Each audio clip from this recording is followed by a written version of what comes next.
During family dinner, my sister-in-law stood up, pointed at me, and said, "You're a cheater." Then she turned to my 7-year-old daughter and added, "You're not really ours. Robert isn't your dad." My husband didn't panic. He did this. 5 minutes later, they regretted everything. If motherhood gives you anything, it's radar. Not the fun kind that helps you find lost toys. The animal kind. The something in this room is wrong sense. That feeling hit me the moment my husband, Robert, and I walked into his parents' dining room that night. His mother, Ruth, gave me a tight smile. His father, Gerald, gave me no smile at all. And his younger sister, Jenna, sat there with the look of a cat who had eaten something it shouldn't and couldn't wait to brag about it. Our daughter, Mia, 7 years old and sweet enough to break your heart, slipped into the seat beside me. She swung her legs and hummed under her breath, oblivious to the storm gathering around her. The room was too quiet.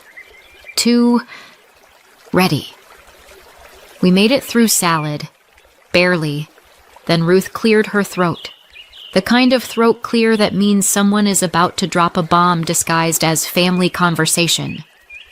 "Jenna," she said, "you wanted to share something with us?" Share. My stomach dropped. Jenna pushed her chair back and stood up slowly, dramatically. Because of course she did. She pointed at me like a prosecutor in a courtroom she built in her head. "You," she announced, voice trembling with excitement, "are a cheater." I blinked.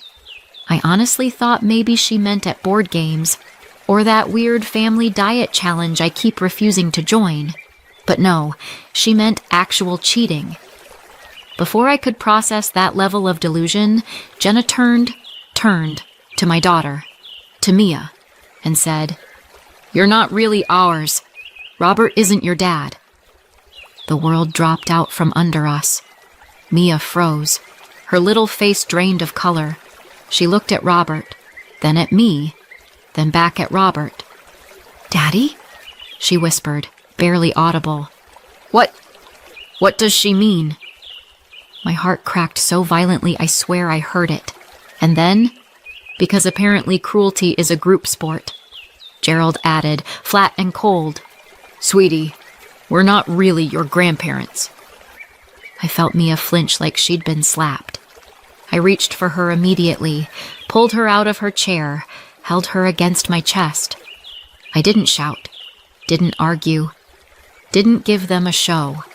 I stood up, took her hand, and walked her toward the hallway. Behind me, I heard Jenna drop something on the table with a triumphant smack. As we turned, my eyes caught a glimpse of an envelope on the table. Thick, official-looking, the kind that comes from clinics or labs.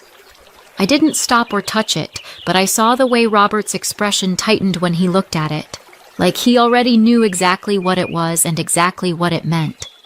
I kept walking, but my ears strained for Robert's voice. Inside the dining room, the shouting started. "Ruth, we did you a favor." Jenna, "It's a paternity test. Open it." Gerald, "Go on, see for yourself. She played you for a fool." Mia trembled in my arms. And then, Robert's voice, calm, controlled, dangerously steady. "This," he said, "is the last time we will ever visit you." Silence. Sharp, shocked silence. Ruth sputtered, "What? What do you mean? You should be angry at her, not us." Jenna screeched, "We told you the truth." Robert didn't raise his voice, but every word hit like steel. "I can't believe you did a DNA test behind my back." A beat. "I can't believe you said this in front of a child." Another beat. "You're right about one thing." I held my breath. "You're not her grandparents anymore." Someone gasped. "And I'm not your son anymore." Chairs scraped. Someone cursed. Someone tried to talk over him. And then Robert said the line that turned the whole night inside out. "Yes, I know she isn't biologically mine." The room went dead still. "I have always known." I closed my eyes, holding Mia tighter. And my wife never cheated on me. More silence. Stunned, choking silence. The kind his family had never experienced in their lives. Then Robert's footsteps approached, slow and heavy. He appeared in the hallway, eyes on our daughter first, then on me. "Let's go," he said quietly. We left without another word. No dramatic exit. No anger. Just a clean, permanent cut. As we walked into the cold night air, Mia clinging to me, Robert's hand on my back, I felt the ground shift under us. Like the universe had finally snapped a tension wire that had been tightening for years. What happened that night didn't start at that dinner table. Not even close. To understand how we got here, you have to know what happened long before this night. If you'd told me years ago that my in-laws would someday accuse me of cheating using a secret DNA test, I wouldn't have laughed. I would have sighed and said, "Yeah, that tracks."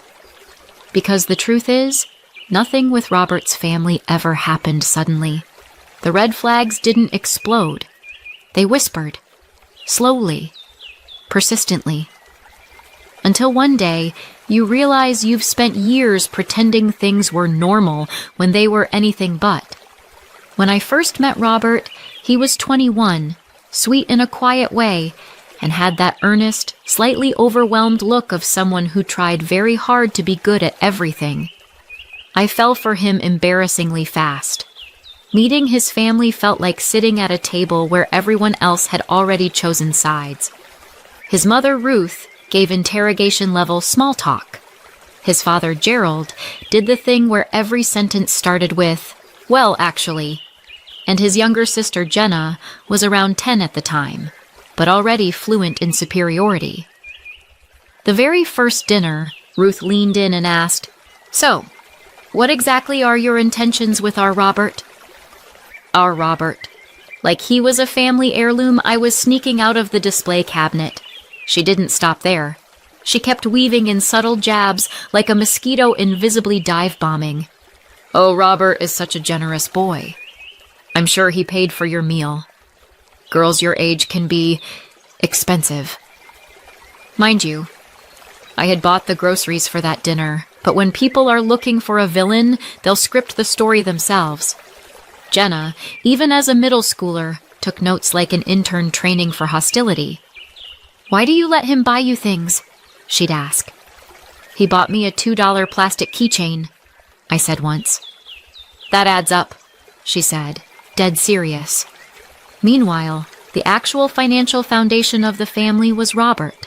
He'd put himself through community college with no help from Ruth and Gerald, then went straight into working full-time. And from the moment he got his first paycheck, his parents treated his income like it was part of their monthly budget. He called it helping. I called it mandatory tithing to the Church of Emotional Guilt. Still, we got married. We were happy. We built our own routines, our own little world, and the bi-weekly dinners with his parents became something I tolerated the way you tolerate dentist cleanings. Necessary, mildly painful, survivable. Then we started trying for a baby. Trying turned into tracking. Tracking turned into timing. Timing turned into 2 years of nothing. And then came the doctor's office. The too quiet room, the pause before the results, the soft voice delivering a hard truth. Robert would never have biological children. Not low chance. Not maybe someday. 0. My husband held my hand, squeezed once, and whispered, "Okay." And he meant it. But that okay lived in the back of my ribs for months. We talked. For hours. Days. Weeks. It came down to 3 choices. Stay child-free. Adopt. Use a sperm donor. In the end, we chose the donor. Not because it was easy, nothing about it was, but because it gave us the chance to build the family we wanted without waiting years in an adoption system held together with paperwork and prayers. So we made the decision. Quietly. Privately. Then we made another. We wouldn't tell Robert's family, not because we were ashamed, but because we knew they would use it like ammunition, weaponize it, whisper about it, turn it into a hierarchy of real versus not real. And the idea of Ruth or Gerald looking at our child and seeing something less than was unbearable. Then our daughter Mia was born. And oh, she was perfect. She looked like me, a lot like me, which made sense, of course, but even then, Ruth couldn't help herself. She doesn't have any of Robert's features, she'd say, squinting. Funny that. Gerald once asked, half joking. Sure she's yours, Robbie. It took every molecule of self-control in Robert's body to stay calm, but the worst was Jenna, because she was old enough to know better and still chose cruelty. You guys spoil her, she'd say. Meanwhile, we bought her a bubble wand for $3. But in Jenna's mind, any dollar spent on Mia was a dollar stolen from her Royal College fund. And speaking of that, when Jenna graduated high school, she announced she was attending an expensive private university, not community college, not something modest, a school with a tuition bill that looked like a surgical procedure. Guess who she expected to pay? Not her parents. Nope.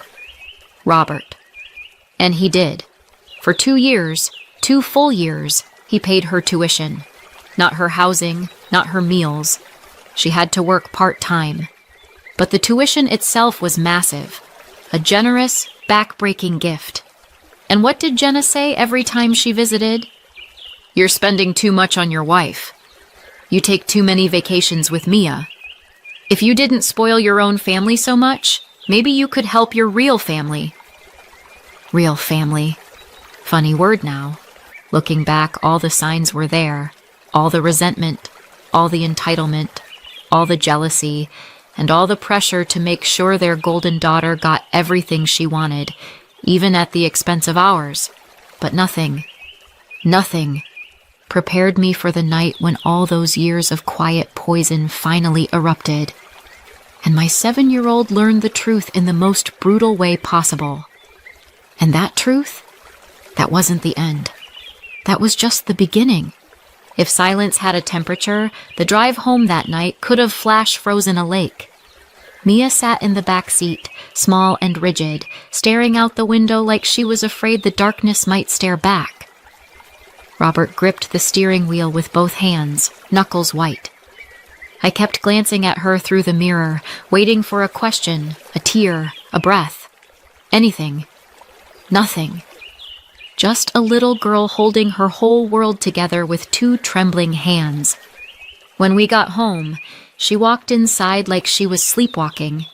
She didn't run to her toys, didn't take off her shoes, didn't ask for a snack. She just stood in the hallway, waiting for someone to tell her what reality was now. Robert and I exchanged a look, the kind that says, okay, this is where we stop being shocked and start being parents. We sat with her on the couch. I took her hand. Robert took the other. Mia, I said softly, remember how we've told you that we wanted you for a very long time? She nodded. Well, Robert said gently, when Mommy and I were trying to have a baby, the doctors told us my body couldn't make babies the regular way, so they helped us. Mia blinked, watching him like she was trying to understand a foreign language spoken underwater.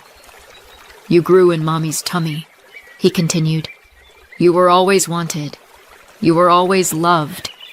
And you are my daughter. Now and always. And Mommy never cheated, I added, because that poison needed to be neutralized immediately. Daddy has always known how you were made. He never had a second of doubt. She didn't cry. She didn't ask anything. She just nodded once, quietly slipped off the couch, and walked toward her room. The door clicked shut behind her. Robert rubbed his face. I don't know if that was acceptance or emotional shutdown. Both, I said.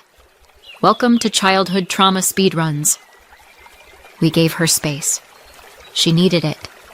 We also needed a moment to breathe because the chaos wasn't over. It was just getting started.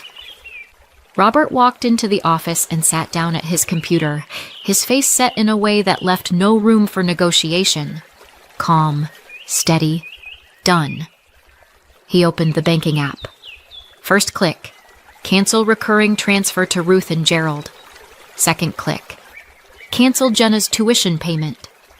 Third click, shut down the extra debit card Jenna had been using. Tara, He called from the office. I'm cutting off everything. All of it. I walked to the doorway. Good.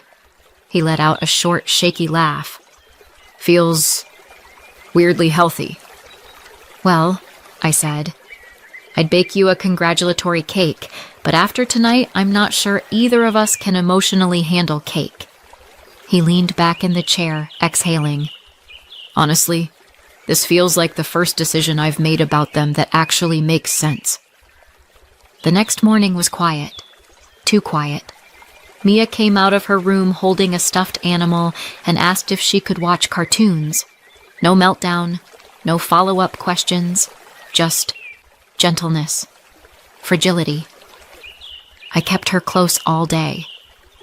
Around noon, Robert's phone started ringing. Ruth and Gerald. He stared at the screen like it was something radioactive. Tara, he said flatly. They know about the tuition. He answered. The screaming started instantly. How could you do this? Your sister needs this. You're ruining her future. We can't afford this without you. It's 2 days before the deadline. Robert held the phone an inch from his ear, expression blank. I'm not paying anymore, he said calmly. Robert, be reasonable, Gerald barked. She can't study without your support. She's 20, he replied. She can take a loan, get a job, be an adult. Ruth practically shrieked. You can't abandon family! You abandoned mine last night, he said. There was silence. Sharp. Ugly. Sizzling. Then the guilt-tripping began. You're choosing her over us. You're brainwashed. You owe us. Your sister is counting on you. Robert hung up. Just hung up. No dramatic speech, no yelling, just a click. I walked over and kissed his cheek. I'm proud of you. He looked startled. I've never done that before, he admitted. Hung up on them. Feels good though, right? He let out a breath that sounded like he'd been holding it since childhood. Yeah. Actually, yeah. Mia peeked around the corner. Daddy? Are Grandma and Grandpa mad? Robert crouched down to her level. They're upset because they did something wrong, he said. Not because of you. She nodded and went to her room without a word. Robert exhaled, leaning a shoulder against the wall like all the weight he'd been carrying finally slid into one place. We didn't even get 20 minutes before someone hammered at the door. Not frantic, not polite, just the kind of knock that says, we're coming in one way or another. Robert's head lifted. I'll get it, I said, already halfway there. I opened the door just a crack. Ruth and Gerald, faces tight, breathing hard. That self-righteous anger older people get when they feel they've been disrespected. Let us in, Ruth said. Not a question. I stepped aside so the neighbors wouldn't have a front row seat. They walked in like the house belonged to them. Robert came into the hallway. His expression didn't change, but his whole posture did. What are you doing here? He asked. Gerald answered with, You hung up on us. Robert didn't deny it. Yes. Ruth's eyebrows shot up. That's how you speak to your parents now? That's how I speak to anyone who crosses a line, he said. Ruth folded her arms. We want an explanation. Immediately. Robert nodded once. Fine. I canceled the tuition payments. I'm not paying anymore. Gerald blinked. You what? You heard me. You can't do that, Ruth snapped. She needs that money. She's 20, Robert said. Plenty of adults figure it out. That's easy for you to say, Gerald said. You already had help when you were young. From who? Robert asked. Because it wasn't either of you. Ruth inhaled sharply. Don't be dramatic. We supported you in our own ways. You criticized Tara every chance you got, Robert said. You treated her like she was stealing from me when she was paying half our bills. You treated Mia like a guest. And now this. Ruth's lips thinned. Jenna made a mistake. I stepped closer. She told my daughter she wasn't family. She didn't mean it, Ruth insisted. She spoke without thinking. And you backed her, Robert said. Gerald shook his head. You're overreacting. You're letting emotions cloud your judgment. Emotions? Robert echoed. My daughter cried herself to sleep because of what you said. Ruth stiffened. We didn't say anything cruel. We simply told the truth. You told a 7-year-old that she wasn't really part of her family, I said. You think that's not cruel? Gerald took a step forward. Well, maybe if you hadn't lied about... Stop. Robert's voice turned low. Say what you want to say. Gerald swallowed, then said it plainly. You should have told us. Ruth added, We had a right to know that she isn't our granddaughter. Biologically. My breath stuck in my throat. That was the sentence that cracked the house open. Because behind us, at the edge of the hallway, a small voice whispered, Daddy? Mia stood there, bare feet, wet hair, face pale. Her eyes flicked between all of us. They said, I'm not their granddaughter. Her voice broke on the last word. I didn't even think. I went to her, lifting her before her knees gave out. She clung to my shirt and started to cry, quiet, shuddering sobs that made her whole body shake. Ruth took a step toward her. Sweetheart, you misunderstood. We didn't mean... Don't, Robert said. His tone was level, not raised, but final. He walked toward us, putting a protective hand on Mia's back while she shook against me. Then he turned to his parents. You need to leave. Ruth blinked. Robert, listen. I'm done listening. Gerald's voice tightened. We came here to fix this. No, Robert said. You came here to justify yourselves. Ruth frowned. This is not how a son speaks to his parents. Robert didn't move. This is how a father protects his child. The sentence hung in the air like a closing door. Ruth's eyes flashed with insult. You would throw away your own family over a misunderstanding? You are the ones who threw us away, Robert said. The moment you made Mia believe she didn't belong. Gerald shook his head, stunned that he was losing control of the narrative. If we walk out that door, you won't be coming back, Robert finished. He opened the front door, holding it with steady hands. Please go. Ruth stared at him for a long few seconds, disbelief written across her face. But Robert didn't look away. Eventually, she stepped past him. Gerald followed. They walked to the car without another word. Robert shut the door, locked it, checked it twice. When he turned around, the anger in him was gone, replaced with something quieter and far heavier. He took Mia gently from my arms and held her against him, her small fists still gripping his shirt. It's okay, he whispered. You're okay. She cried until her breath slowed, until the tension melted out of her little body, until the only sound in the house was her soft sniffing. Robert didn't let go. He didn't say anything else. He didn't need to. Some choices explained themselves. Later, after she finally fell asleep, we stood in the doorway watching her breathe. Robert took my hand. This isn't the end of it, he murmured. You know that. I nodded. It wasn't. The week that followed was quieter than I expected. Not peaceful, just normal in a way we hadn't felt in years. Mia didn't ask about Ruth or Gerald again. She didn't bring up what she overheard. She didn't cry at bedtime. She just slowly returned to herself. One night while we made dinner, she asked very seriously, "Do we still have to go to Grandma Ruth's Sunday lunches?" Robert froze with the spatula midair. I held my breath. Then she added, "Because I don't want to pretend to like her meatloaf anymore. It tastes like old socks." I choked on my drink. Robert actually laughed. A small, tired laugh, but real. "No," he told her. "No more Sunday lunches." "Good," she said, already moving on.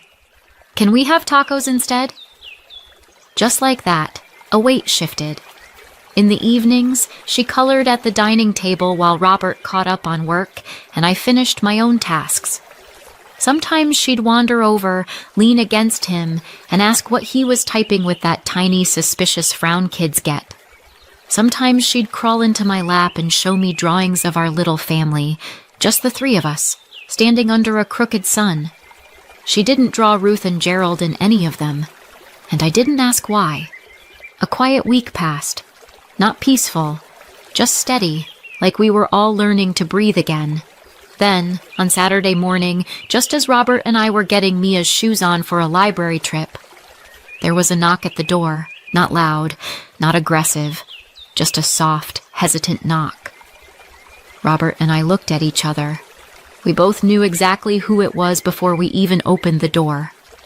Jenna, standing alone on the porch, holding a small box wrapped in bakery twine. Her eyes were red, her shoulders round, and for the first time in her life, she looked unsure of her place in the world.